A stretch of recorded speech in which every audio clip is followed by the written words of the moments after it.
Translation and purport by His Divine Grace Srila Prabhupada. Otherwise, without being inspired by Lord Krishna, how is it that you have voluntarily appeared here, though you are moving incognito to the common man and are not visible to us who are on the verge of death? Okay, so now I'll read the purport. How is it that you have voluntarily appeared here, though you are moving incognito to the common man and are not visible to us who are on the verge of death? The great sage Shukadeva Goswami was certainly inspired by Lord Krishna to appear voluntarily before Maharaj Parikshit, the great devotee of the Lord, just to give him the teachings of Srimad Bhagavatam. One can achieve the nucleus of the devotional service of the Lord by the mercy of the spiritual master and the personality of Godhead. The spiritual master is the manifested representative of the Lord to help one achieve ultimate success. One who is not authorized by the Lord cannot become a spiritual master. Srila Sukadeva Goswami is an authorized spiritual master, and thus he was inspired by the Lord to appear before Maharaj Parikshit and instruct him in the teachings of Srimad Bhagavatam. One can achieve the ultimate success of going back to Godhead if he is favored by the Lord's sending his true representative. Someone's got their mic. Someone needs to mute their mic. Spaced out, basically. Hello. Most the morning class. You need to. No, there are. Somebody, one of the guys spaced out. Now they're traveling back into stuff. Thank you. Someone needs to mute their mic. Hello. Hello. Okay. Going back to Godhead, if he is favored by the Lord sending his true representative. As soon as a true representative of the Lord is met by a devotee of the Lord, the devotee is assured a guarantee for going back to Godhead just after leaving the present body. Wow.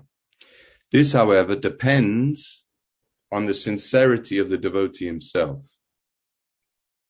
The Lord is seated in the heart of all living beings, and thus he knows very well the movements of all individual persons. As soon as the Lord finds that a particular soul is very eager to go back to Godhead, the Lord at once sends his bona fide representative. The sincere devotee is thus assured by the Lord of going back to Godhead. The conclusion is that to get the assistance and help of a bona fide spiritual master means to receive the direct help of the Lord himself, in emphasis. Now, can I get a screen where I'm seeing the people who I'm giving class to, please? Great. So just for the record, this is the text message I got. And if you see there, it says verse 37. So I've prepared for verse 37, but it's no problem. I can speak on this. For that, Hadiguru Prabhu, it's like online it says 36, and for some reason it's... No, but what, did you do 35 yesterday, devotees? Well, yesterday, actually... Anyway, it doesn't matter. I've read 36, we're going to do 36. If I run out of things to say, maybe we'll read 37. I just wanted to, for the record there. Hare Krishna, Hare Krishna. I offer my respectful obeisance to my spiritual master, Srila Prabhupada, and all the Vaishnavas. Om Jnana Timirandasya, Jnananjana Shalakaya, Chaksusun Militam Jena, Tasmai Sri Gurave Namaha. Panchakalpatarubhyas cha, Kripa Sindhuvyeva cha, Patitanam Pavanebhyo Vaishnavebhyo Namo Namaha. Jai Sri Krishna Chaitanya, Prabhu Nityananda, Sri Advaita Gadadha, Sri Vas Adhigauda Bhaktavrinda, Hare Krishna, Krishna Krishna, Hare Hare, Hare Rama, Rama Rama, Hare Hare. Somehow or other, I'll tell you a mystical thing is that I always get asked to give class on Dwadashi. It's like happened so many times, like once a year on Dwadashi. So, everyone's a bit tired, a bit hungry from Ekadasi maybe. Special austerity.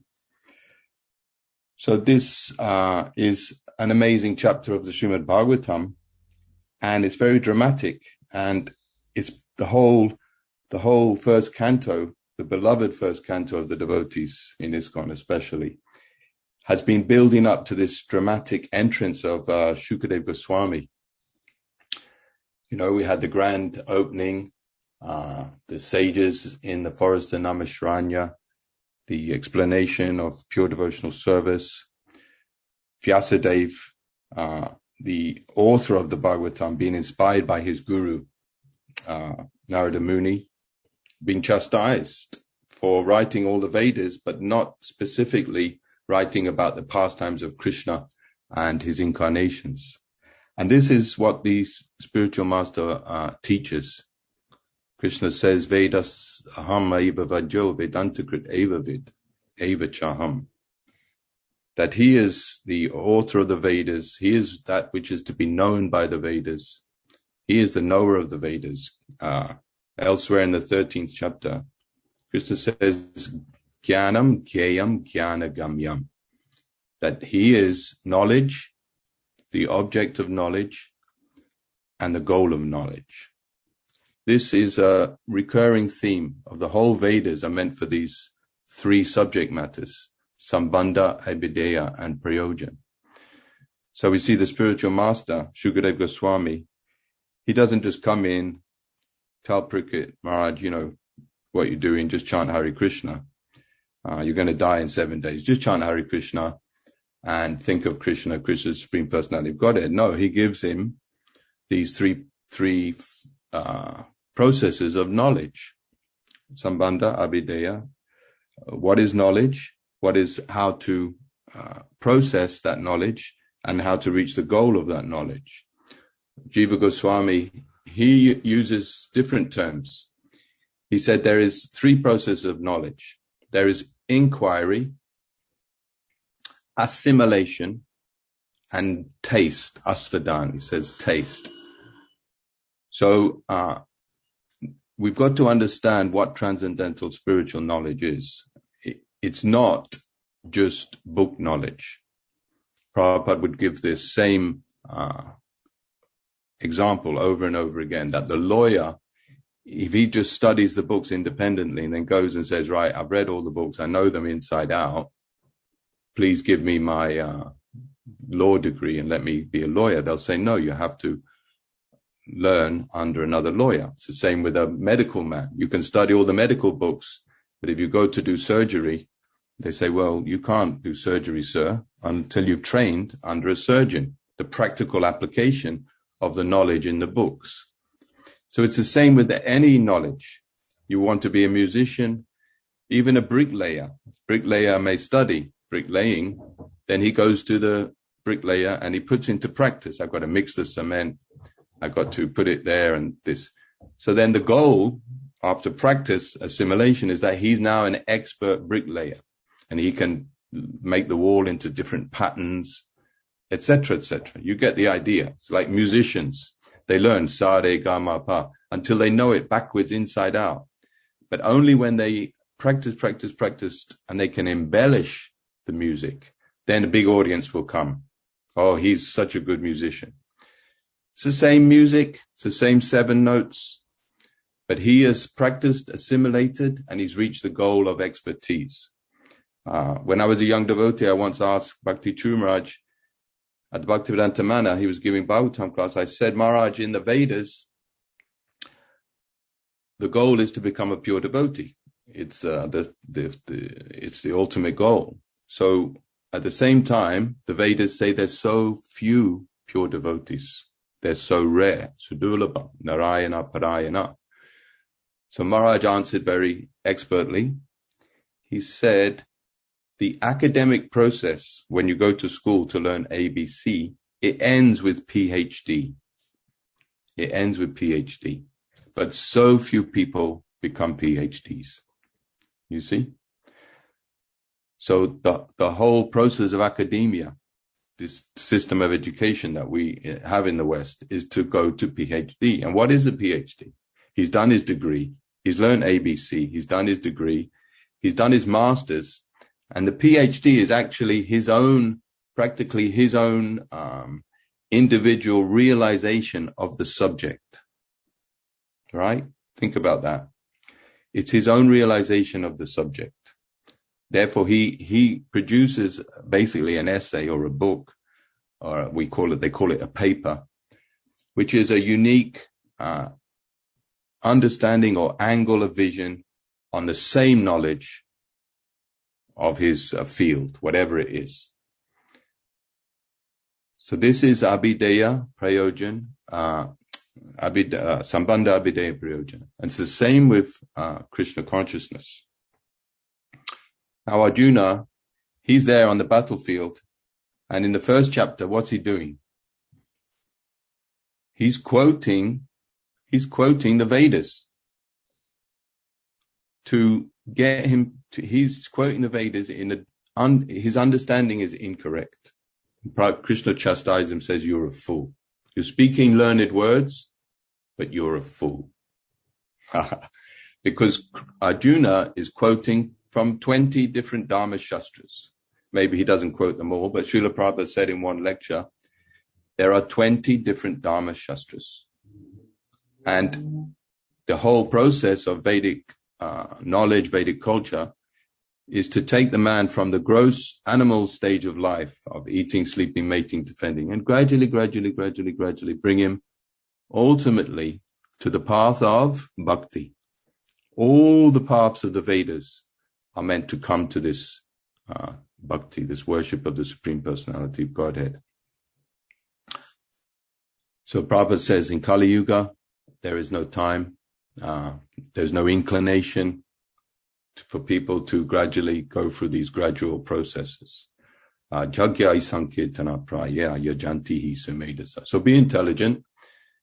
Come to this ultimate Vedic platform. Vedanta Krit is the end of knowledge to worship Krishna.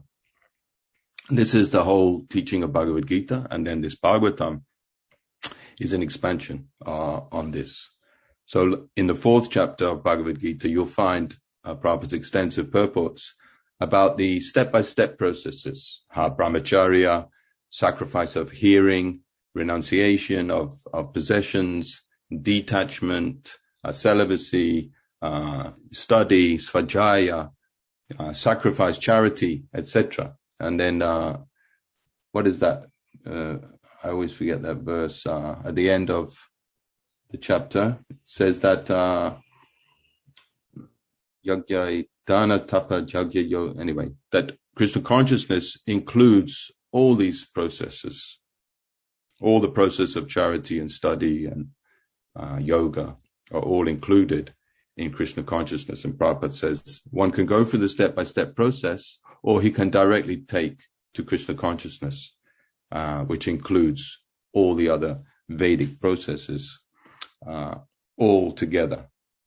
Prabhupada said in one lecture that if the Guru comes, he says Krishna is the Supreme Personality of Godhead, you accept it on faith and you begin to worship Krishna. That's first class.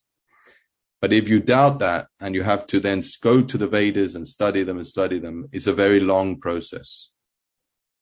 And Prabhupada gave the example of gold. If you go to buy gold, you go to Hatton Gardens in London. I want 100 grams of gold. Sankirtan Priya is laughing because he goes there every week and buys gold.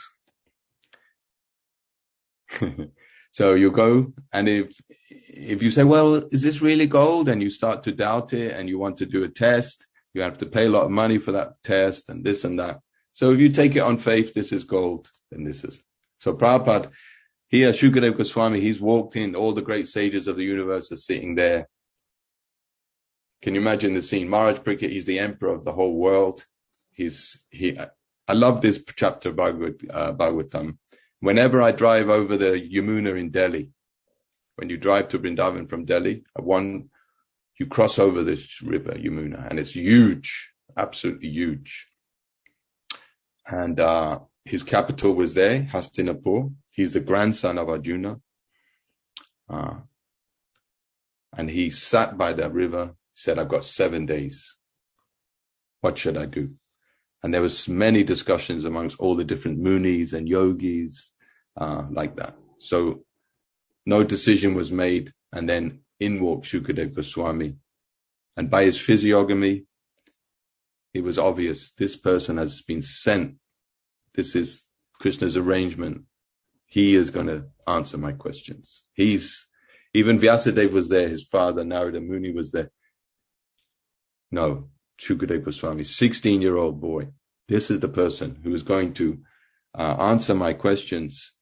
So Maharaj Parikshit, it says that although he was cursed to die, he thought, this is great. I can give up all my responsibilities and just engage in Krishna consciousness. You know, he took the advantage. He was such a great devotee.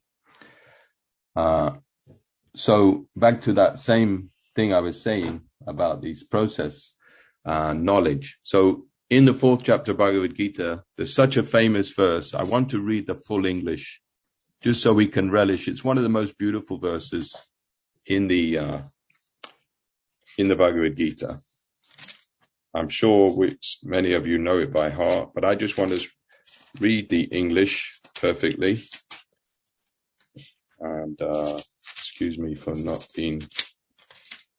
In this world, nahi jnanena sadrisham. In this world, please pay attention here. In this world, there is nothing so sublime and pure as transcendental knowledge. Such knowledge is the mature fruit of all mysticism.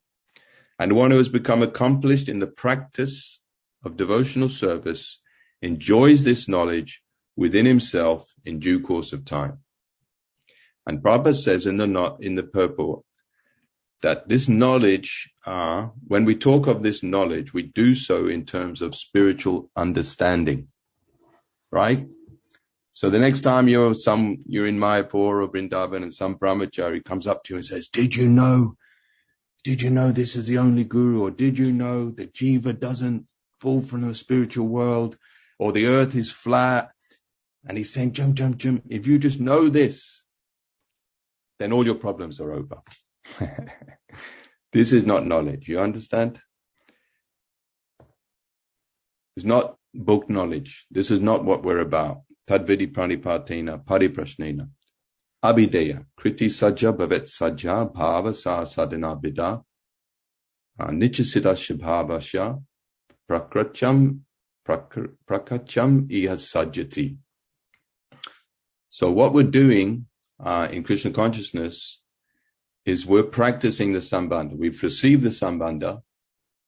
Now we have to practice it. We have to assimilate it. I remember when I was a young devotee, I'm still a young devotee, but I'm getting old. I read all the books. I think after 6-7 years, I'd read all Prabhupada's books. And then I realized, well, wait a minute, I'm not an advanced devotee. I'm not pure devotee. I'm not self-realized. So, because I had this conception that if you just read the books, if you just chant 8 rounds before Mangalarti, you can make it. You can conquer all your problems. But this is a very long, long journey. Many of us were sitting there as brahmacharis. Now we are in Grihastha Ashram and life is going on. It's a long, long, long journey. And another thing that after I read all of Srila Prabhupada's books, I used to read other books because I just felt materially I'd saturated and that I'd done that. And this was just a period that I was going through, because now I'm reading Srila Prabhupada's books all the time and I'm finding newer and newer information and substance and spiritual taste, because you have to reapply yourself again and again and again to this process of hearing. This is the prime process of sadhana. So Shukadeva Goswami will speak all this transcendental knowledge. Kriti Saja Bhavet Saja. The goal of our Krishna consciousness is bhav, preliminary love of God. So you should know, Nayanam Galada Shudharaya Vadanam Gadgada Hridaya Gira. Until the tears are coming, you're not advanced devotee. While material desires are bothering you, you're not advanced devotee. Always be humble. Trinada pi sunichina. Chaitanya Mahaprabhu, when he met Raghunath Das Goswami in Puri, he told him two things. He said, don't mix with materialistic people, don't dress opulently, eat sumptuously, and chant the holy name of Krishna in a humble state of mind all the time, and always render service to Krishna. So always be humble, never become some big, get some big knowledge that you think you're right and the devotees are wrong. Always study Prabhupada's books and try to mine the treasures within them. Shukadeva Goswami will speak all this transcendental knowledge to Maharaj Parikshit. He'll discuss all the incarnations. And he's the spiritual master. Within the Bhagavatam, there's all these conversations, spiritual master and disciples. Narada Muni asked questions of Lord Brahma, Maitreya and Vidura, Narada and Yudhisthira, so many like that. Then Lord Krishna to Uddhava. Lord Krishna is the Guru. Prabhupada said, Guru is one. And the Guru is a manifestation of Krishna, Sakshat Hari. He's a manifestation, he's non-different from Krishna, because Krishna gives the mercy to the devotee through the Guru. And the Guru is a mercy representation of Krishna. Prabhupada says the only business of the pure devotee is to satisfy his Guru. So in one sense, it makes Krishna consciousness very easy. Krishna's invisible to us.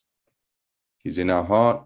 Here in this purport, it says, the Lord is seated in the heart and he knows very well the movements of the living entity, of each individual. He's individually located within the heart.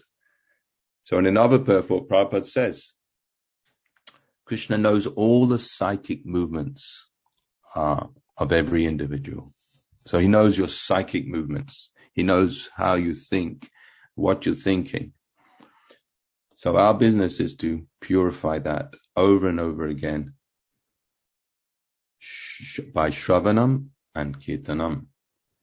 So we hear all the pastimes of the incarnations. We get to Krishna's Leela in the 10th canto, and we hear that, and we chant Hare Krishna, and we think of Krishna, and we definitely progress. Krishna looks after us when we're neophyte, when we're a medium devotee, and when we're more advanced. Krishna's always taking care of us, each step at a time.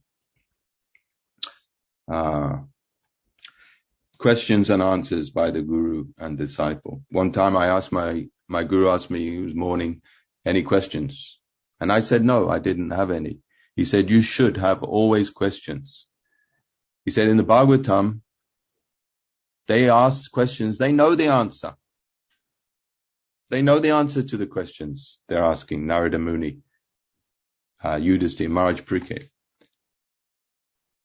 But there's no harm. It facilitates Krishna consciousness. It gives the kata, Krishna kata, and it's relishable, even if you know. So don't be afraid to ask your Guru questions that you know the answer to. Also because there's so many angles of vision for every question. You can answer one question in hundreds of different ways. So always have questions. Always be willing to hear the answers. And Maharaj Parikshit, he had to leave the world. But generally the Guru, he gives a mission also to the disciple. Do service, preach Krishna consciousness. Prabhupada, he gave service to the mission as well as the package of Krishna consciousness. He didn't just say, all right, you take the books, take the bead bag, go home and chant and read. No, he said, no, You chant and read, and then if you're a working man, I want 50% to help spread my mission. And if you're free from other responsibilities, he engaged grihastas, brahmacharis, sannyasis, all 24-hour preaching. You go here, you go there, you translate the books, you print the books, you collect the money. So we must be engaged in the mission of the spiritual master, and that will assist us in the realization. Service to Lord Chaitanya is the fruit of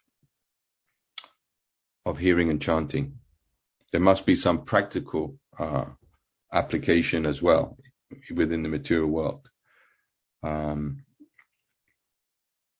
Okay, so Vede Ramayana Chaiva Purane Bharate Tata Ante Adyante Cha Madhye Cha Hari Savatra Giyate. The Vedas are our source of knowledge, without a doubt. But many people read the Vedas who don't understand Krishna. So and many people who understand Krishna is the Supreme Personality of Godhead don't put into practice the process of realizing Krishna. And so they make little progress. So we have to do these things. We have to put into practice the transcendental knowledge. And in the Vedas, in the Ramayana, in the Puranas, there's nothing, Hari Savatra Giyate, there is nothing but the glories of Hari, of Lord Krishna. And one who knows Krishna, he can see Krishna in every page, in every aphorism, in every word of the Vedas. So the Guru, and the Vedas themselves say you have to have a Guru. So if you study the Vedas to find out what is God, the Vedas are saying you have to have a Guru. So you have to follow that part of the Vedas as well. Vedanta Krit Eva Chaham. So this is the process. It's a practice. So the gift of the spiritual master is the sadhana. What is the sadhana? Mahaprabhu Kirtana Nritya Gita. The chanting, dancing. Sri Vigraha Radhana Nichanana. Worshipping Radha and Krishna deity. Chatur Vida Sri Bhagavat Prasada. Sri Radhika Madhavayorapada. Hearing the pastimes of Krishna in Vrindavan with his devotees, like that. Yasya Prasada. This is the beautiful Gaudiya Vaishnava sadhana. This is what Sukadeva Goswami is going to teach to Maharaj Parikshit throughout the Srimad Bhagavatam. So we have to realize Krishna. And this is the method. The Guru gives the knowledge and the method for realization. So never think, I'm a big devotee now, I have so much knowledge. That's not knowledge. We have to go into the heart. Nayanam, the tears have to come from the eyes. A realization of Krishna has to be there. It's a long journey. And by the blessings of the Guru and the Vaishnavas, gradually we will make progress. So this is Sukadeva Goswami is coming to Maharaj Parikshit, and he's going to teach him all these things. Just like Krishna, Arjuna wanted to run to the forest, forget the battle. But after hearing Krishna's instructions, he completely changed his mind. Hare Krishna. I had a couple of other points, but I think I've kind of concluded. I mean, I'll just say them quickly then, because I had them in my notes. So one thing that's interesting, because we talked about Dharma, following Dharma, and how it wasn't sufficient for understanding full realization of Krishna or the self. So at times we see the pure devotees, they don't follow Dharma, or they break Dharma in order to serve Krishna. So Sanatana Goswami, he lied to the prison that he had so many gold coins, or, he gave him. So he did that lie to join Chaitanya Mahaprabhu and do seva. Yudhisthira Maharaj, he famously told the lie about the elephant was dead. What was... can't hear you. The elephant Ashwatthama is dead, yeah. But Yudhisthira hesitated slightly because he was so attached to following the codes of Dharma. And for that, his chariot then touched the ground. Before he was so spiritually advanced, his chariot would ride just above the ground. But he hesitated to follow Lord Krishna's instruction because it broke the codes of Dharma. Similarly, Prahlad Maharaj, he's glorified as the most wonderful, famous devotee, but he refused, he rejected to follow his father's order. And he was feeling happiness when Nrsingadev killed his father. And Bali Maharaj, he rejected Shukracharya. You're not Guru. Shukracharya told him, don't surrender to Vamanadev. Don't give him anything. Don't do what he wants. So Bali Maharaj rejected his Guru. It's the most biggest sin to reject the Guru. But Bali did it, and he became glorified, great devotee. And similarly, the gopis, Krishna played his flute. They left their families. They left their homes. They left their children. Hare Krishna. This is a spiritual platform to please Krishna. Jai Shri Radha Gokulananda.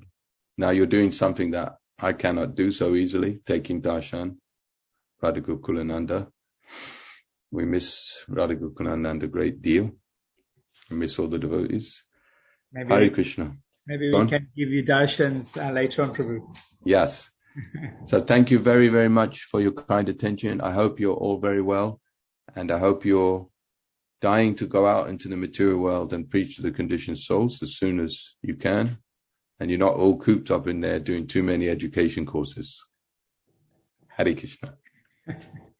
Hare Krishna, Prabhu. Thank you very much for your class. Apologies for the little mishap earlier on. We had somebody else actually allocated for this program and a bit of a last minute changeover.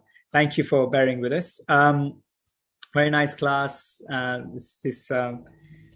This chapter is quite endearing in that way, how Parikshit Maharaj is meditative in his mood as he comes across towards that point of death. And recently, as you know, we've been hosting the memorial program for His Grace Janakinath Prabhu, and how he has been also coming to this point, and his mood was kind of like almost reminded us of these very special moments and tentative steps that you take towards this the final test, as it were. And all the glorifications we heard about Janakinath Prabhu led us to understand how one should live their life and how they should actually also take those moments towards those tests at the end.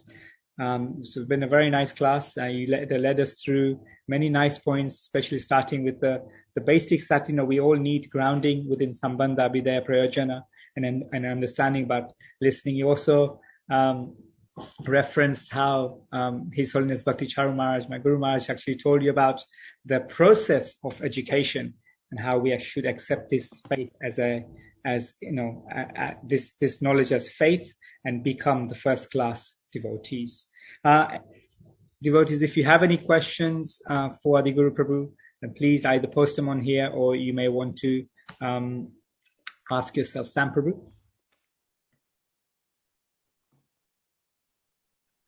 Hi, Krishna Prabhu. Thank you for the nice class.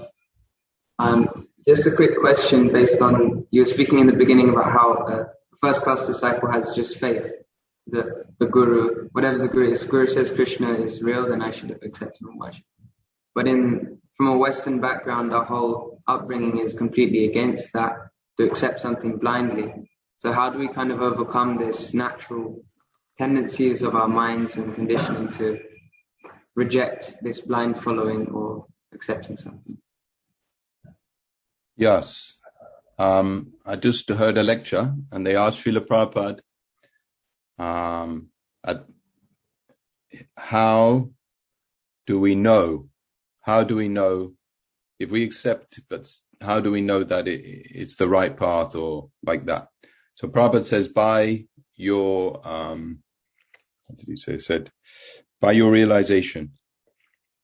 So we accept, but then we accept the method. So even if we accept on weak faith, let's say our faith is not strong, little faith, Svalpamapyasya dharmasya, little faith. Then we try to chant Hare Krishna.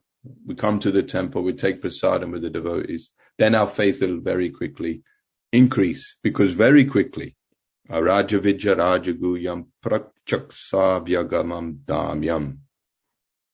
You get the realization. You can actually taste it very quickly. So people, sometimes you see people, they spend years around the edges of Krishna consciousness.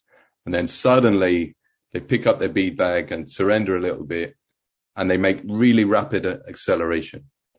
So the answer to your question is, yeah, if faith is weak or strong, little faith, even no faith, try it. Put into practice. The Guru is saying Krishna is God, okay. I may accept it, I may not, but I'm curious.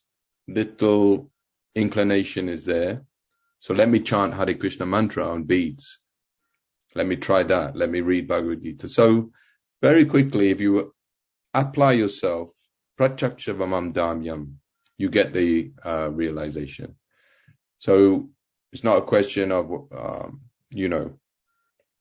any living entity can do it like that and get there very fast. Very quick process. And then build on that.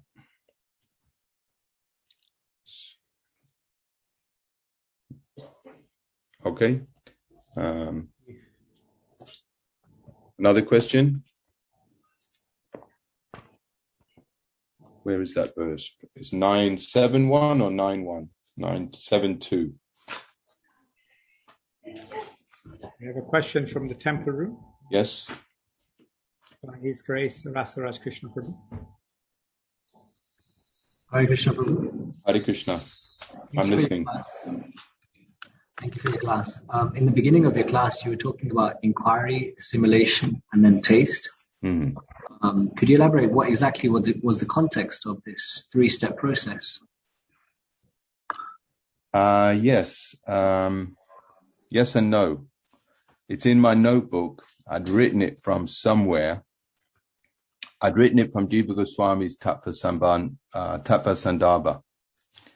And in that discussion, he is talking about purely about finding out knowledge and approaching the Vedas and then putting into practice that knowledge. So only I can tell you it's from that book, the Gopi Pranadhana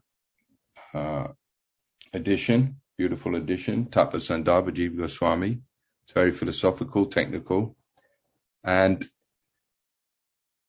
it's the basic principle is the same thing, that assimilation and taste. Prabhupada said, assimilate. He said the same thing in one purport somewhere. Assimilation. You have to assimilate the knowledge by practice.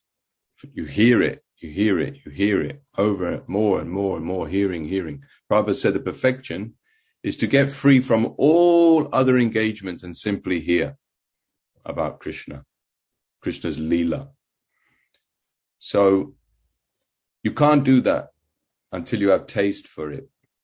So one thing I didn't talk about in class was the qualification, right? So we've got all the books there. So with the new Bhakta walks in the door, we don't give him the Chaitanya Charitamrita and say, oh, read the Antya Leela. You'll do great.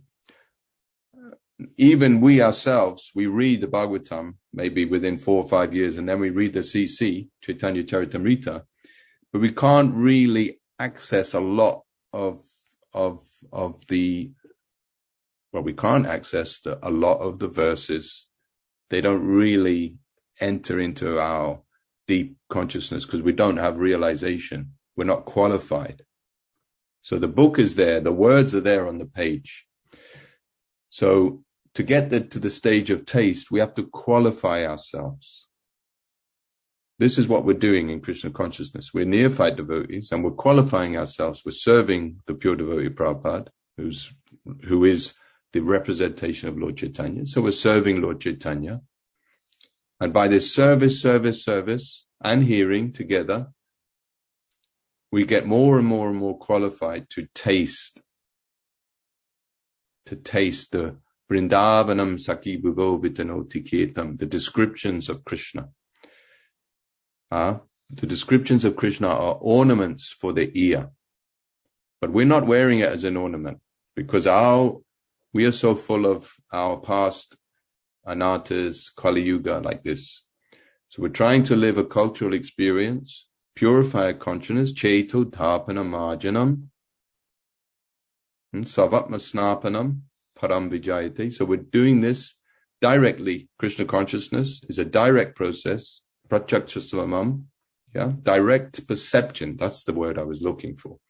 This is the verse in the 9th chapter. It gives direct perception of the self by realization, right? Very important verse. So in both questions you asked, same answer is there really, that by direct perception of the self by realization, by engaging in the practice, hearing and chanting, one gets more and more taste. And it is that taste which drives away, purifies the consciousness from the material to the spiritual to the transcendental. The impersonalists and other objects, they drive away the material world by austerity, tapas, mind control, etc., by not engaging in with the material world. But they don't get this taste from transcendental descriptions of the Supreme Personality God of the transcendental spiritual world. So we, even before we've driven away the material anarthas, we get some taste from Krishna consciousness, isn't it? Right? We've all got material desires, but we all enjoy chanting japa, kirtan, hearing Bhagavatam, Krishna's Leela, Nrsingadev's Leela. So we're getting taste immediately. Seeing the deity is such a wonderful experience. Maharaj Ambarish, he's seeing the deity, he's hearing the glories of Krishna, he's thinking about Krishna's lotus feet, he's walking to the temple, he's cleaning the temple. So taste is the goal, to taste love of Krishna. Okay, not other taste. Means that in the beginning we get taste from devotional service, chanting and hearing, and in the end we're getting taste directly from Krishna. Krishna is so wonderful. I'm so attached to Krishna. Okay, does that make sense?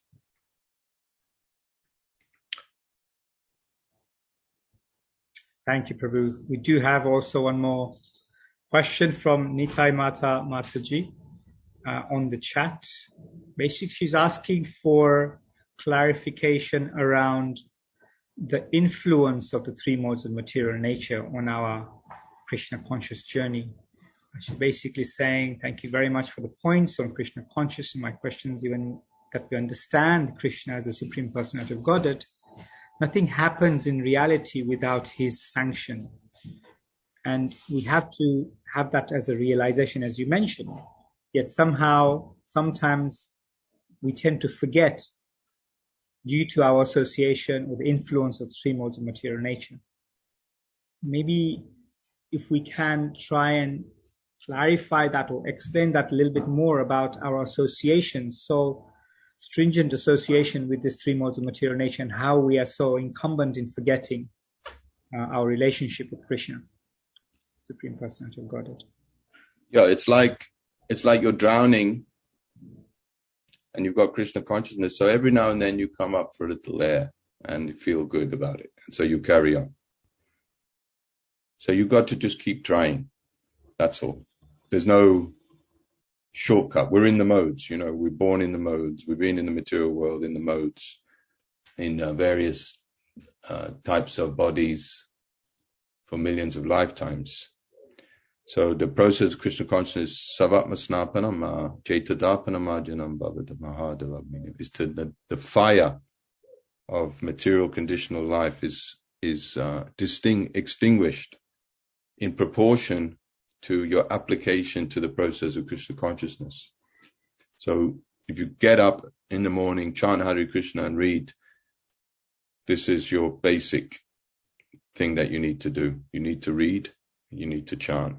or you need to hear and chant. And then this will help you get gradually freed from the modes of nature. There's no simple way to do it.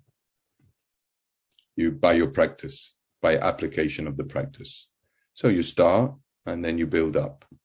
You build up spiritual strength by surrender to the spiritual master. And the surrender to the spiritual master means he wants you to chant. He wants you to read.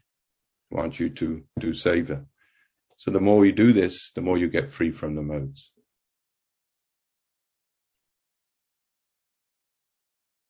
And you may win some days, you may lose other days. But you keep going. You win, you lose, like that. You have success, you fail. Don't worry. Failure is a pillar of success. Keep trying. Eventually you'll get strength. But at all stages of spiritual life, it's never easy. You've got the material lives going on, you know. Something's going on here, this and that. It's all in the modes. We identify it, therefore we are suffering. Hare Krishna. Thank you. We have one more question from the temple room. Hare Krishna, Prabhu, thank you for the class. I was wondering, is there anything that particularly pleased Srila Prabhupada in his disciples in terms of their behavior or characteristics? That's a nice question. What's your name, Prabhu? Back to David. From Dublin? Galway. Galway, nice to meet you. Nice to meet you. I done Sankirtan in Galway. Oh, very nice. I done a year Sankirtan all over Ireland. My mother's Irish, actually. I was with Tribhuvannath in Ireland for 1 year. Very nice. Say your name one more time. David. Lovely to meet you. Hare Krishna. So I'll try to answer your question, but it's a very good question. And I'm not a Prabhupada disciple. And it's a good question to ask a Prabhupada disciple. It's a nice question. I mean, there's so many stories that I could try to remember one. It's a difficult question to answer on the spot like that, you know. But Prabhupada was happy when his devotees chanted Hare Krishna attentively. I know that is very much pleased him. And when they tried their best, I mean, it's a simple thing, but what displeased him is when they speculated or changed things or did something they weren't qualified for, like reading books they weren't qualified for. So I know what displeased him. That's kind of an easier question to answer. But, you know, the Guru, Prabhupada said, I'll just end this. Prabhupada said the Guru is not pleased by money. You give the Guru £1 million, okay, great. Money doesn't solve anything, really. The Guru is pleased when the devotee, when the disciple makes spiritual advancement. This is in the purport in the 7th chapter of Adi Leela, when Mahaprabhu, Sri Krishna Chaitanya Mahaprabhu is teaching the Mayavadi sannyasis. Prabhupada's purport there explains this. So, if you really, the characteristic, I would answer the best, what Prabhupada says in the purport, the best way to please the Guru is to make spiritual advancement by chanting Hare Krishna, mainly. Okay? Give me a wave, David. Is that okay? Great. Haribol. Thank you so much, Adi Guru Prabhu, for a nice class.